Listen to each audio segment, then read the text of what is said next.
Hello, welcome to the Center for Parenting Education and the first part of our webcast called Coping with Sibling Rivalry. Sibling rivalry is the bane of many parents' existence, and yet something that is inevitable as long as there is more than one child in the house.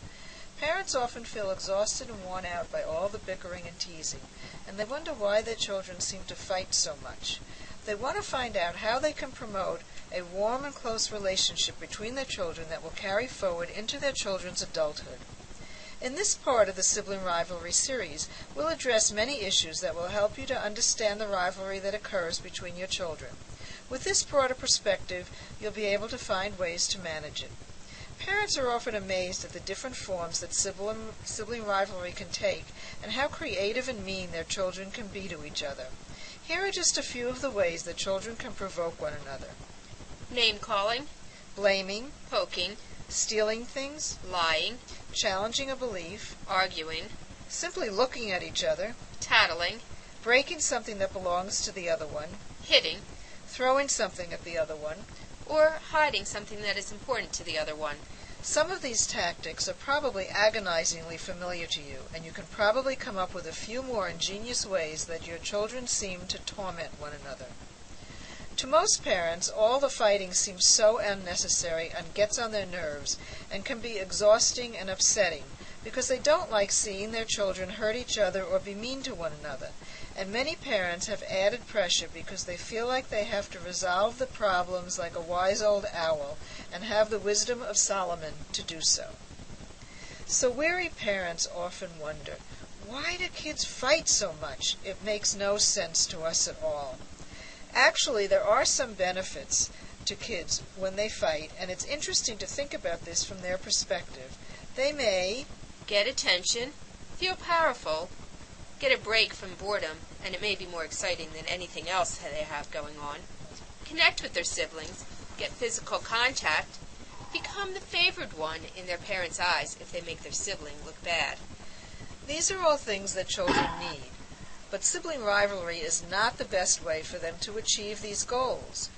When parents can see the rivalry as the children's attempt to get their needs met, they can then guide them to find more appropriate means. In addition, children actually do learn important life skills through the arguing they do with their siblings. They learn how to deal with power struggles, how to manage conflict and resolve differences, how to be assertive and stand up for their position, and they learn about negotiation and compromise. Even with these positive outcomes that might result from siblings fighting, often the frustration and seeming unending nature of the fighting can make a parent wonder, why do so many people have more than one child? Maybe you'll think of some reasons beyond what we're going to mention. Parents imagine their children would be loving, not fight, be fair to each other, share and want to play nicely with each other, and not want to annoy their parents or drive them crazy. Sometimes these positive things do happen, and it can warm our hearts to see our children be loving and kind to one another. But other times we can despair that they'll ever get along or even like each other. So when our expectations of and hopes for our children's relationship do not match reality, parents can feel really surprised and disappointed. It's best if they can give up the image they had of having children who are completely warm and loving towards one another, even though they may feel sad about this reality. If you accept that fighting and rivalry come with the turf of having more than one child, you'll not think that you must be doing something wrong or that something is wrong with your children. Then you'll be in a stronger position to come up with plans for managing the fighting.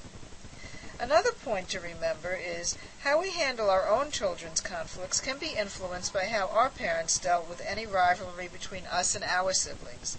Did you ever hear any of these comments from your parents when you were growing up? Just stop fighting, I can't take it anymore. Don't bother me with your silly fights, just work it out yourselves. I don't care who started it, you'll both be punished. Why can't you just be nice to one another?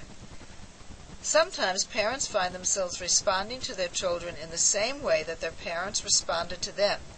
Often this is because they don't realize they're doing it or they don't know how else to respond. But when parents consciously think about which responses their parents used that were effective and helpful and which were not, they can find alternative and better ways to cope with sibling rivalry that occurs between their own children. Here are some tips from this article that will help you to manage sibling rivalry between your children. Remember that sibling rivalry is inevitable to some degree. It does not mean that there is something wrong with your children or with the way you are parenting. Children gain some benefits from the fighting, even though it seems so unnecessary to you. You will be in a stronger position to manage the rivalry when you give up any images of a totally harmonious relationship with your children. By being aware of how your parents handle rivalry between you and your siblings can help you to discard those approaches that you now see were not helpful and to use more intentionally those approaches which you see were effective. Thank you for joining us. For more information about ways to understand and manage your children's relationship and fighting, you can listen to parts 2 and 3 of our Sibling Rivalry podcast.